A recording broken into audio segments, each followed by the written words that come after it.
दिनांक 12/9/2025 रोजी एकलव्य आदिवासी युवा संघटनेच्या वतीने नाशिक विभागीय उपायुक्त अरविंद लोखंडे यांना निवेदन देण्यात आले।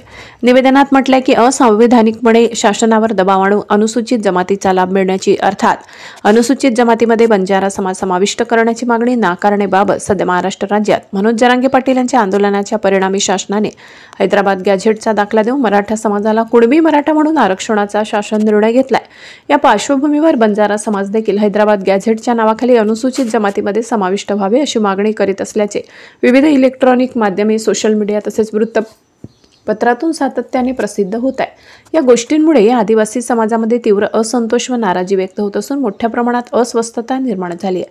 बंजारा समाजाची भाषा, संस्कृती, रूढी परंपरा व जीवनशैली या सर्व बाबतीत अनुसूचित जमाती समाजापेक्षा पूर्णतः भिन्न आहेत। अनुसूचित जमाती हा घटक संविधानाच्या कलम 342 अन्वये ऐतिहासिक, सामाजिक, सांस्कृतिक व भौगोलिक कारणांच्या आधारावर निश्चित करण्यात आलाय।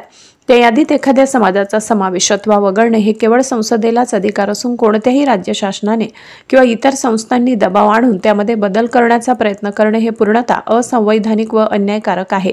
बंजारा समाजाचा अनुसूचित जमातीमध्ये समावेश झाल्यास मूळ आदिवासी समाजाच्या शिक्षण, नोकरी, शिष्यवृत्ती व इतर शासकीय योजनांवरील हक्कांवर थेट गदा येणार असून खऱ्या अर्थाने वंचित, उपेक्षित व ऐतिहासिकदृष्ट्या मागासलेल्या आदिवासी घटकांवर अन्याय होईल। संविधानाने दिलेले अनुसूचित जमातीचे संरक्षण त्यांच्या ऐतिहासिक व सामाजिक वास्तवावर आधारित आहे। बंजारा समाजाला अनुसूचित जमाती प्रवर्गात समाविष्ट करण्याचा प्रयत्न म्हणजे आदिवासींच्या हक्कांवर घुसखोरी करण्यासारखा असून तो सामाजिक न्याय व समतेच्या तत्वांच्या विरोधात आहे। त्यामुळे अशा प्रकारची मागणी शासनाने अजिबात मान्य करू नये, निवेदनात म्हटले।